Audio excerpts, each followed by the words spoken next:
Class 10th के math के chapter first जो रियल नंबर वास्तविक संख्या है उसका 1.2 का पहला क्वेश्चन कंप्लीट हो चुका है, जो कि पिछले वीडियो में है। उसका लिंक डिस्क्रिप्शन में है, वहां से जाके आप देख लीजिए। हमें 1.2 का क्वेश्चन नंबर 2 करना है। क्वेश्चन नंबर 2 है, देखिए आपको क्वेश्चन नीचे विजिबल हो रहा होगा, नीचे साइड में आप देखते रहिए। पूर्णांकों के निम्नलिखित युग्मों के HCF और LCM ज्ञात कीजिए तथा इसकी जांच कीजिए कि दो संख्याओं का गुणनफल बराबर HCF गुणे LCM होता है। तो पहला क्वेश्चन यहाँ पे दे रखा है,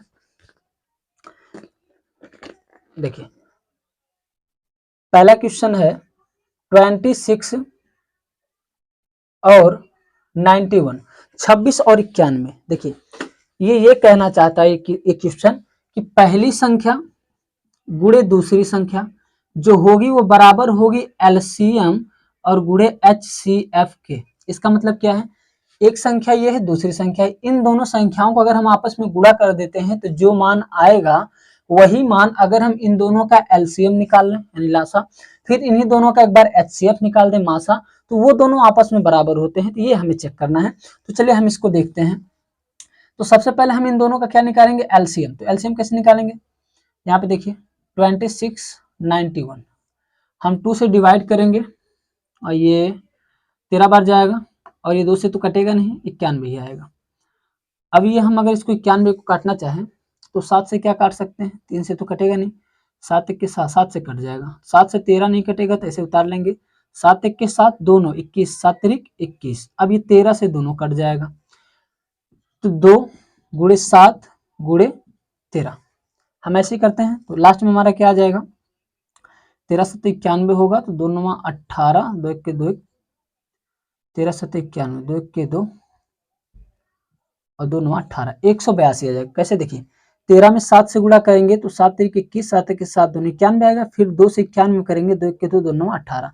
तो LCM हमारा कितना आ गया, LCM बराबर 182। ठीक, यही दो संख्या हैं, इनका हमने LCM निकाल लिया, फिर इन्हीं दोनों का हम HCF निकालेंगे।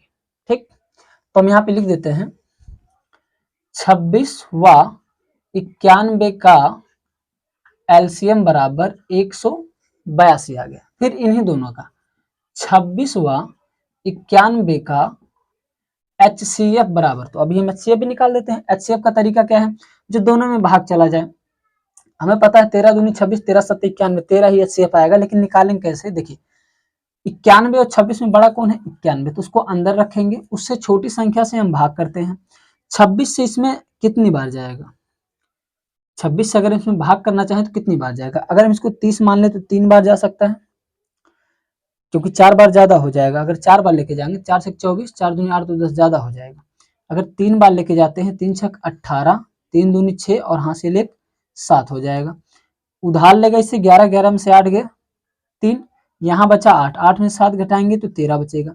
जब घटाने पे रिमाइंडर बच जाए तो हम फिर ऐसे ही कर देते हैं और जिससे भाग के उसको अंदर डाल देते हैं। 26, 13 से 26 में कितनी बार जाएगा, 2 बार, 13 दूनी 26, पूरी तरह से कट गया। जब कट जाता है तो लास्ट में जिससे हम भाग किए रहते हैं वही हमारा क्या होता है, HCF होता है। तो यही हमारा HCF हो जाएगा। तो 26 और 91 का HCF कितना हो गया, 13 हो गया। HCF एक्चुअली वो होता है ऐसी बड़ी से बड़ी संख्या जो दोनों को डिविजिबल कर दे। तो 13 से 26 भी कट जाएगा, 13 से 91 भी कट जाएगा, इससे बड़ी संख्या कोई नहीं है जो दोनों को काट सके। यहां तक बात क्लियर है। अब आगे चलते हैं, इसको हम इरेज कर दें।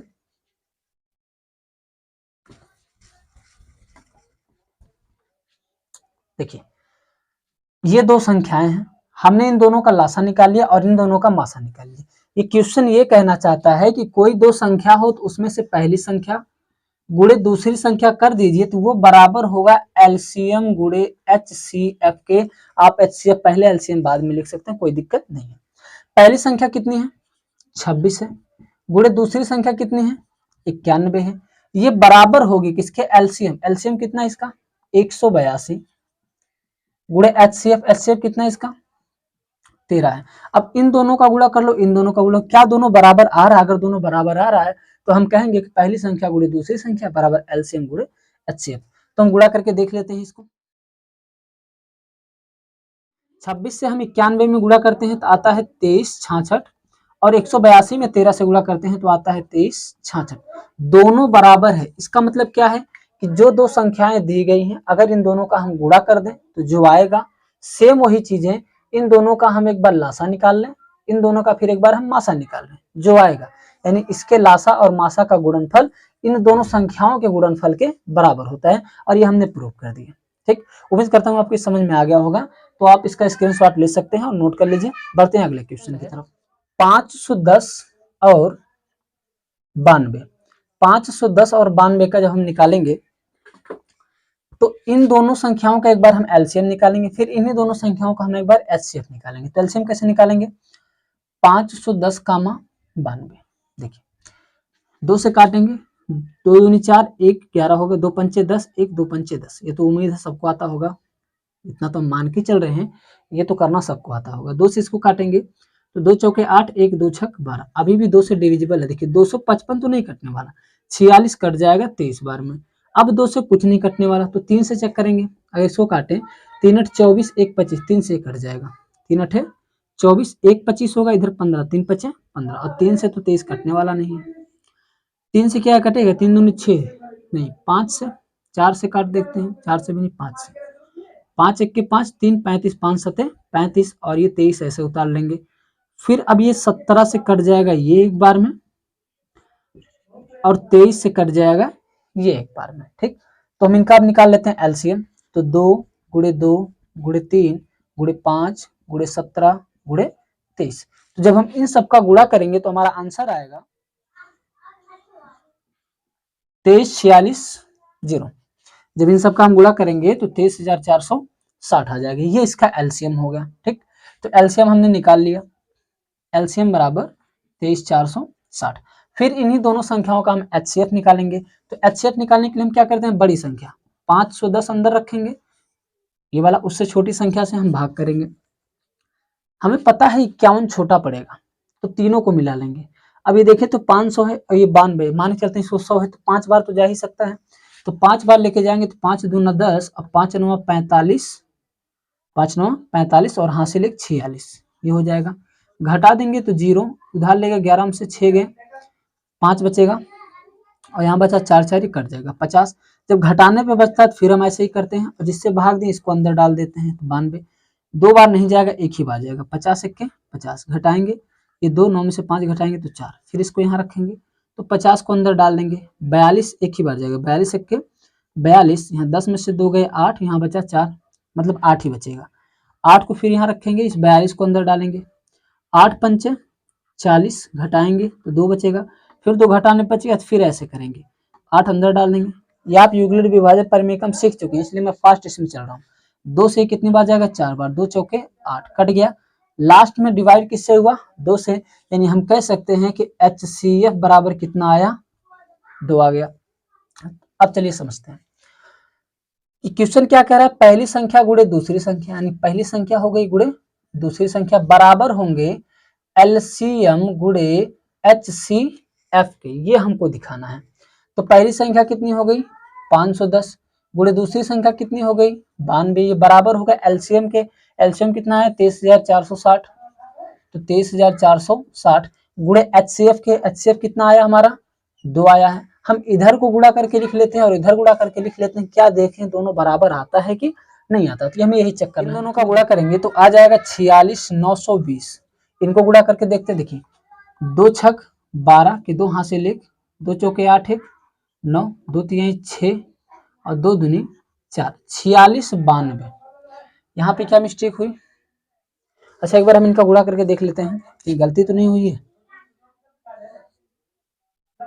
2 दूनी 4 थी, 12 पंचे 60, 60 गुणे 17, 17 शून्य शून्य हो जाएगा, 6 7 42 और 6 1 के 6 4 10, और इसमें गुणा करना हमको 23 से, 3 0 0 3 दूनी 6, 3 0 0 3 1 के 3, 2 0 0 2 दूनी 4, 2 0 0 2 1 के 0 6 4 3 2, 23,460, 23,460।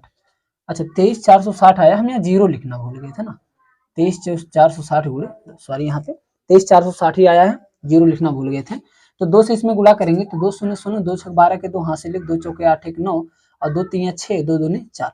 हम देख पा रहे हैं दोनों एग्जैक्ट बराबर, यानी हम कह सकते हैं कि पहली संख्या गुणे दूसरी संख्या बराबर होगी एलसीएम गुणे एचसीएफ के। ये वीडियो काट काट के इसलिए बताया गया है कि जो मल्टीप्लाई है, जो डिवीजन हम मल्टीप्लाई कर रहे हैं, इसको करने में समय वेस्ट ना जाए, आप बोर हो जाएंगे, इसलिए मैं डायरेक्टली करा तो वीडियो में हूँ लेकिन कट करके आपको दिखा दे रहा हूँ डायरेक्टली आया कितना है। तो ये आपका आंसर हो जाएगा और ये भी एकदम सिद्ध होता है कि पहली संख्या गुणे दूसरी संख्या बराबर होता है एलसीएम गुणे एचसीएफ। तो आप इसको नोट कर लीजिए। क्वेश्चन नंबर 3 जो है 336 और 54 का है। तो 336 और 54 ये इसका आप इजीली निकाल लेंगे। 336 में 54 से गुणा कर दीजिए, इन दोनों का एलसीएम निकालो, इन दोनों का एचसीएफ निकाल दो, आपस में गुणा कर दो, हो जाएगा। तो हम बढ़ते हैं क्वेश्चन नंबर 3 तरफ। क्वेश्चन नंबर 3 कह रहा है कि अभाज्य गुणनखंड विधि द्वारा निम्नलिखित पूर्णांकों के एचसीएफ और एलसीएम ज्ञात कीजिए।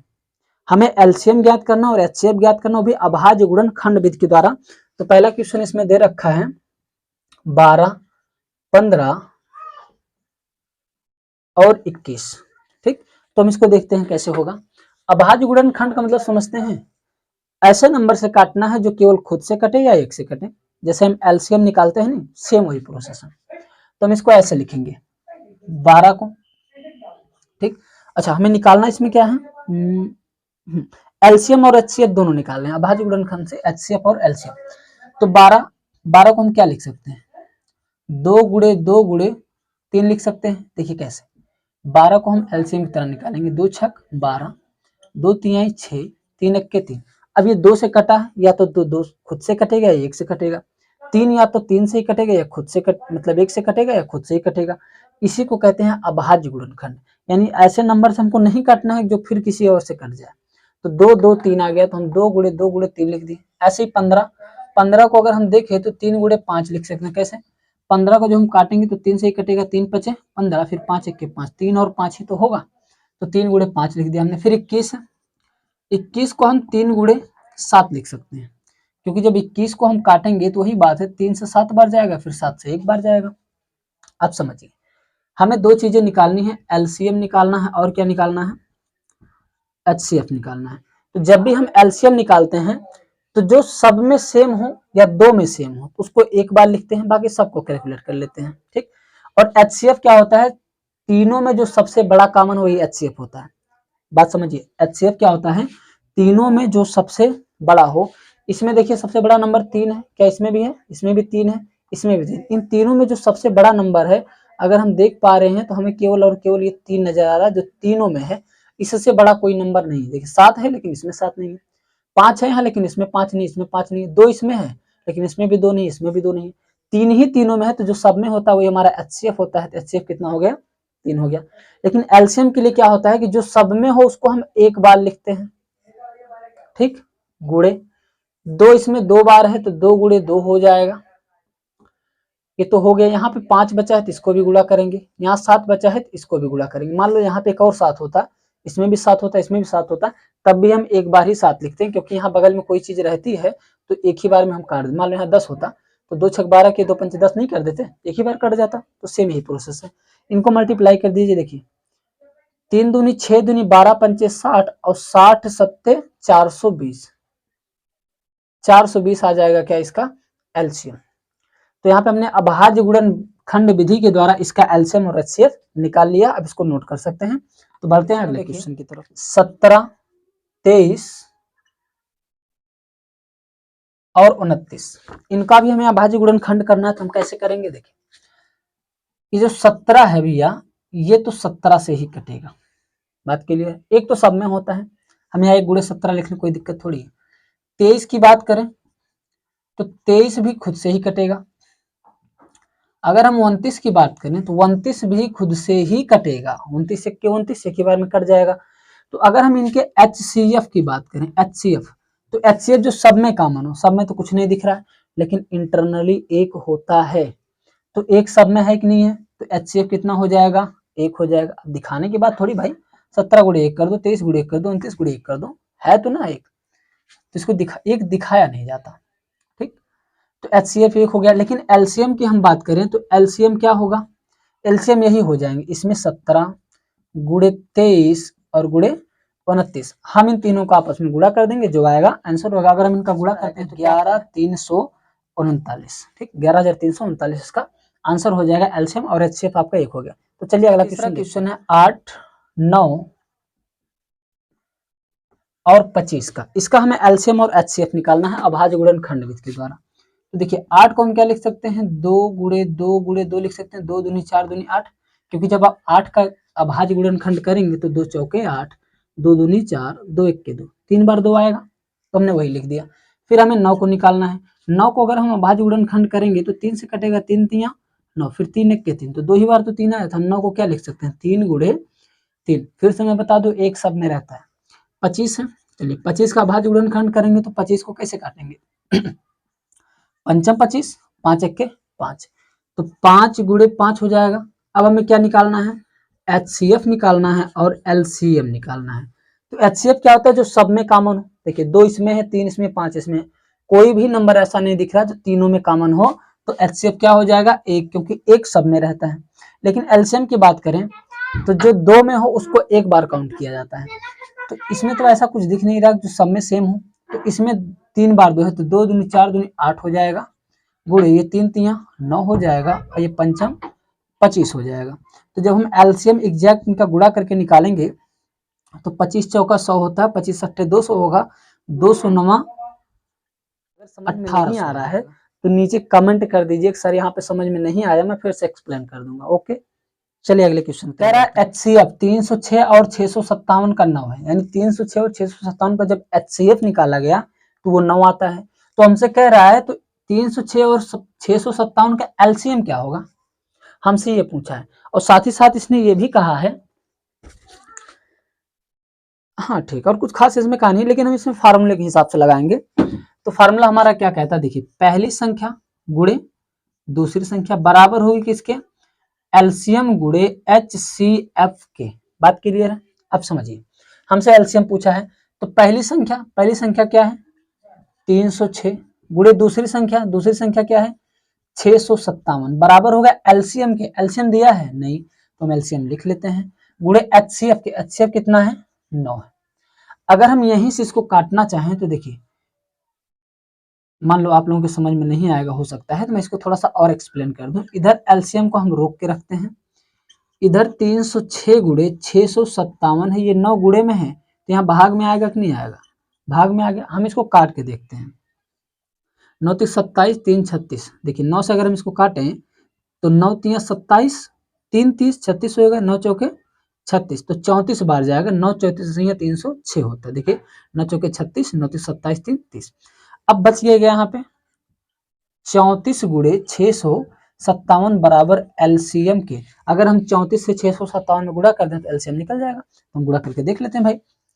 तो 4 से 8 में करें, 4 से 7 में 22 3 3 8, यानी 22,338 बराबर किसके, एलसीएम के। तो हमारा एलसीएम कितना आ गया 22,338, यानी इन दोनों संख्याओं का जब हम आपस में गुणा करते हैं तो बराबर होता है एलसीएम गुणे HCF के। तो पहली संख्या दूसरी संख्या तो हमको दे रखा था, इसका HCF देखो दे रखा है, HCF की जगह हमने 9 लिख दिया। एलसीएम पूछा था तो 9 को हमने पश्चांतर इधर कर दिया, 9 से 34 बार में कट गया, बचा 34 गुणे 657, इनका आपस में मल्टीप्लाई कर देंगे तो एलसीएम के बराबर होगा। हमें ऐसा नहीं करना कि हमें 306 और 557 चले एलसीएम निकालने बैठ जाए, नहीं, ऐसे फार्मूले के हिसाब से हम रख के निकाल लेंगे। ठीक, तो चलिए बढ़ते हैं अगली तरफ। देखिए कह रहा है, जांच कीजिए कि क्या किसी प्राकृतिक संख्या n के लिए, किसी प्राकृतिक संख्या n के लिए 6 की घाते n 0 पे समाप्त होगी कि नहीं होगी। 6 की घाते n 0 पे समाप्त होगी कि नहीं होगी। देखिए बात समझिए, इसका मतलब ये कह रहा है जैसे हम 6 की घाते 0 ले लें, 6 की घाते 1, n का मतलब नेचुरल नंबर प्राकृतिक संख्या, तो हम 6 की घाते 1 ले लें, 6 की घाते 2 ले लें, ये 6 की घाते 3 ले लें, 6 की घाते 4 ले लें, 6 की घाते 5 ले लें। देखिए 6 की घाते 1 6 ही होगा, 6 की घाते तो 6 36, 6 की घाते 3 करेंगे तो 6 गुणे 6 3 बार करना पड़ेगा, तो 6 36 हो जाएगा, 6 18 3 216 होगा। फिर 6 की घाते 4 करेंगे तो 6 गुणे 6 की घाते 4 का मतलब क्या, 6 गुणे 6 गुणे 6 गुणे 6, 4 बार करना पड़ेगा। तो जब 4 बार 6 का गुणा करेंगे कितना आएगा 1296 आ जाएगा। अब यहीं पे समझ लीजिए, बहुत आगे जाने की जरूरत नहीं है। 6 का किया तो लास्ट में 6, इसमें भी लास्ट में 6, इसमें भी लास्ट में 6, इसमें भी लास्ट में 6, यानी जब हम 6 का nth टाइम मल्टीप्लाई करते हैं, nth टाइम का मतलब पावर 1 2 3 कुछ भी कर दे तो लास्ट में 0 नहीं आएगा। यही हमसे पूछ रहा है कि क्या 6 की घाते n करने पर अंतिम अंक 0 पे समाप्त होगा, 0 पे समाप्त हो रहा है, नहीं। अब यहाँ पे खास बात समझिए, कोई भी नंबर 0 पे समाप्त होने के लिए 2 और 5 का होना आवश्यक है, क्योंकि जब 2 और 5 का गुणा होगा तभी तो 10 बनेगा, और जब 10 बनेगा तभी तो 0 आएगा, यूनिट डिजिट आपका लास्ट वाला। 2 और 5 के टर्म में होना चाहिए, और 2 5 के टर्म में नहीं है। जब 6 का हम मल्टीपल करते हैं तो 6 को देखिए किस में तोड़ सकते हैं, 2 गुणे 3 में 2 तो है, या तो ये भी 2 होता तब होता, या तो 5 होता, यहाँ 5 होना चाहिए, लेकिन यहाँ पे क्या है 3 है। तो हम यहाँ पे लिखेंगे ये जो 6 है वो हमारा 2 इंटू 3 के रूप का है, 3 के रूप का है। अंतिम अंक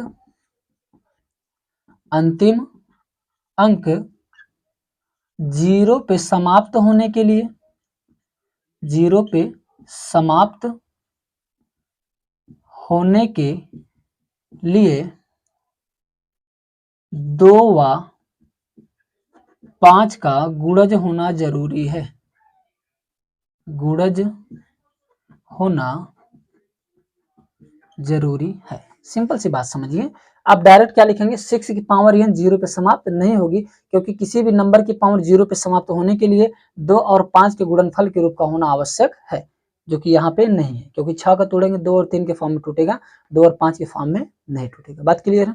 तो चलिए अगले क्वेश्चन। अगला क्वेश्चन क्या कह रहा है, व्याख्या कीजिए कि 7 गुणे 11 गुणे 13 प्लस 13 वाह लिखा है, और 7 गुणे 6 गुणे 5 गुणे 4 गुणे 3 गुणे 2 गुणे 1 प्लस का 5 भाज्य संख्याएं क्यों है। देखिए कह तो रहा कि ये भाज्य है, पहले भाज्य को समझ लीजिए, ठीक चल रहा है। भाज्य को समझ लीजिए। भाज्य का मतलब ये है कि जो 2 या 2 से अधिक संख्याओं से कटे। हमारी बात समझिए, जैसे हमने लिख दिया 6, तो 6 को हम 1 से तो काट ही सकते हैं, 2 से भी काट सकते हैं, 3 से भी काट सकते हैं, खुद 6 से भी काट सकते हैं। हमने लिया 2, 2 को हम 1 से काट सकते हैं, 2 से काट सकते हैं, 2 तो खुद ही हो गया, 1 हो गया। जब 2 के अतिरिक्त कोई संख्या नहीं थी, अभाज्य संख्या है। ये क्या है, अभाज्य, क्योंकि खुद से कट रहा है और 1 से कट रहा है। 1 से सभी कट जाते हैं, खुद से हर कोई कट जाता है, इसके अलावा कोई होना चाहिए, वही भाज्य है। तो 2 के अतिरिक्त गुणनखंड होना चाहिए। हमने ले लिया 5, 5 को हम 1 और 5 के फॉर्म में तोड़ सकते हैं, ये 1 से कटेगा और 5 से क्या है, अभाज्य संख्या है। लेकिन 6 क्या है, भाज्य संख्या। 4 क्या है, भाज्य संख्या, क्योंकि 1 से भी कटेगा, 4 खुद से भी कटेगा, 2 से भी कटेगा। बात क्लियर है? तो ये भाज्य संख्या, इसका मतलब क्या है, इनके 2 के अतिरिक्त गुणनखंड होने चाहिए। 2 से अतिरिक्त गुणनखंड का मतलब ये है, जैसे अभी हमने यहाँ पे 6 को तोड़ा था, 1 से भी कटा, 3 से भी कटा, 2 से भी कटा, खुद 6 से भी कटा, तो हमें बस दिखा देना है। अब बात समझिए, इन तीनों का आप कर लीजिए आपस में गुणा, और इसको दीजिए जोड़, फिर उनका कर दीजिए फैक्टराइजेशन। सिंपल सी बात है। देखिए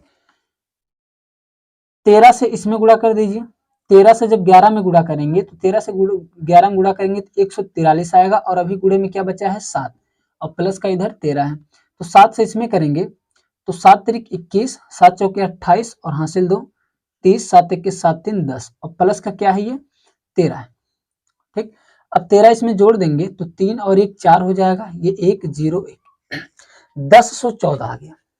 बात क्लियर है? 10 से 14 आ गया। अब इस 10 से 14 को हम क्या कर सकते हैं, अगर हम 2 से इसको काटना चाहें, बात समझिए, 10 से 14 अगर 2 से काटना चाहें तो 2 पंचे 10 और 0 2 7 14, ये 2 गुणे 507 लिख सकते हैं कि नहीं लिख सकते हैं, 507 में 2 से गुणा करेंगे तो आ जाएगा।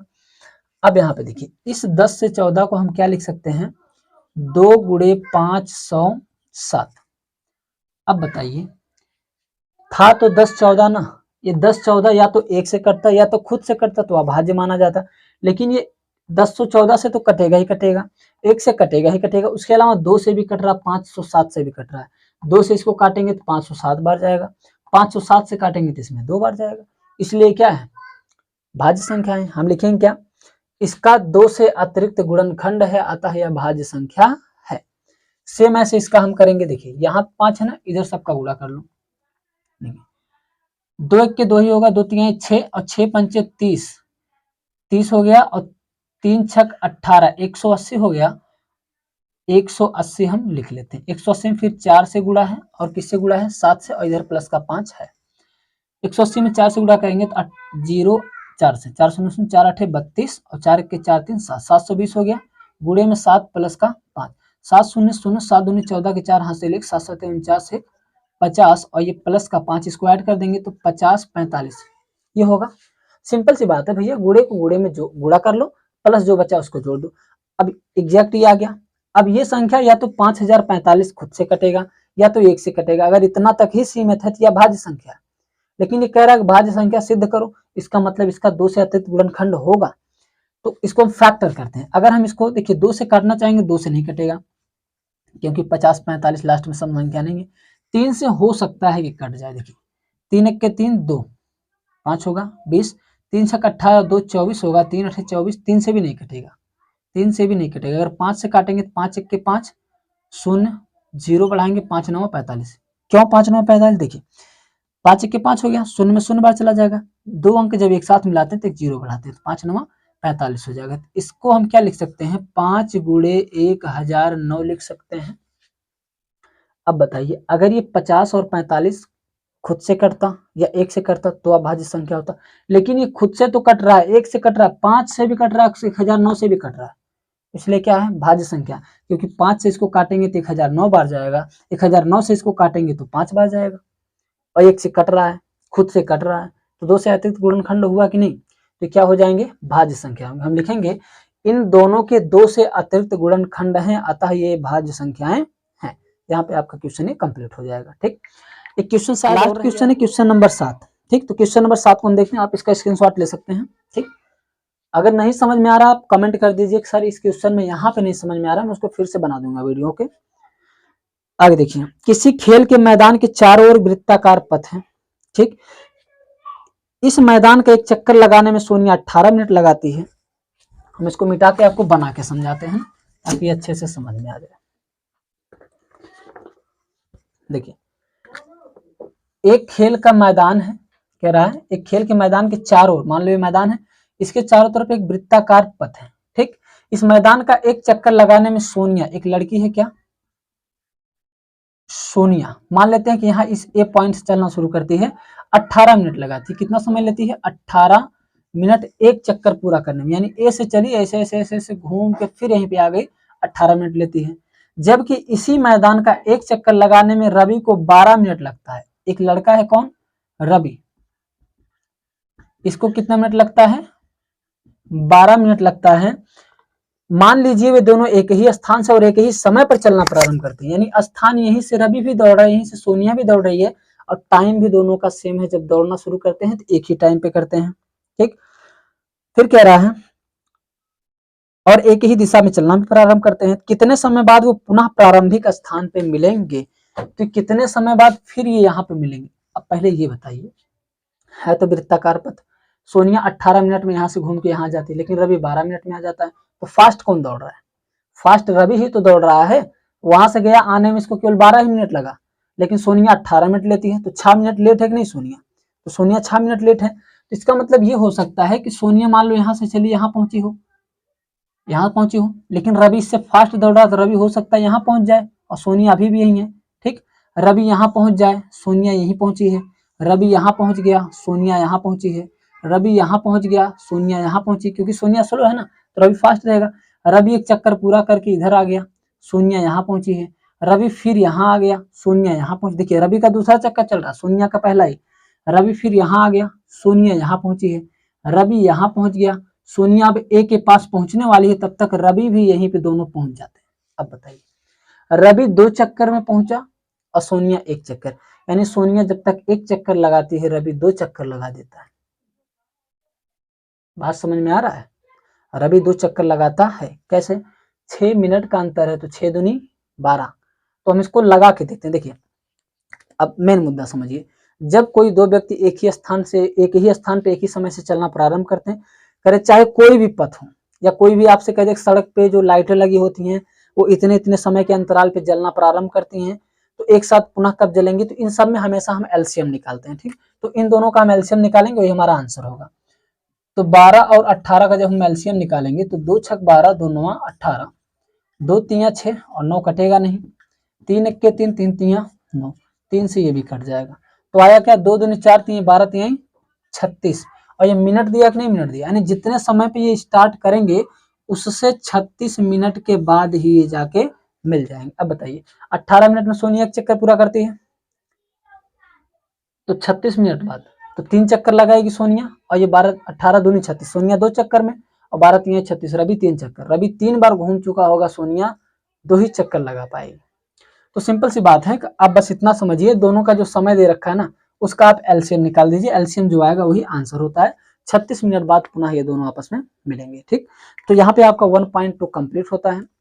नेक्स्ट डे हम 1.3 देखेंगे, जिसमें परमीय संख्याओं को सिद्ध करना हो, तो वहां से क्वेश्चन फिक्स रहता है, आता ही आता है, √5 को परमीय संख्या सिद्ध कीजिए, 2 + √5 का सिद्ध कीजिए, मतलब कोई भी चीजें दे देगा ऐसे, चाहे प्लस में दे देगा चाहे बटे में दे देगा। इन सब चीजों को हम नेक्स्ट वीडियो में देखेंगे। अगर वीडियो अच्छा लगा हो तो आप लाइक कर सकते हैं, शेयर भी कीजिए, ताकि ज्यादा से ज्यादा बच्चों को इसका लाभ मिल सके और वो अच्छे से सीख सकें। देखिए, मैं हमेशा डीप पढ़ाने का प्रयास करता हूँ, हमेशा डीप पढ़ाने का प्रयास करता हूँ, ताकि आपके दिमाग में बैठ जाए, आपके पास बस इतना ही समझ ना रहे कि आपको करना क्या। जैसे अभी हम कह देते हैं, आप बस एलसीएम लगा लीजिए, तो एलसीएम लगा के करते तो आंसर तो आ जाता, लेकिन आप ये थोड़ा सा समझ नहीं पाते कि काम कैसे हो रहा है, चल कैसे रहे हैं। इसलिए मैं हर चीजों को बेहतर बनाने का प्रयास करता हूँ, उतना डीप जाने का प्रयास करता हूँ जहां तक आपको समझ में आ जाए। ठीक, तो मिलते हैं अगले वीडियो में, तब तक के लिए धन्यवाद।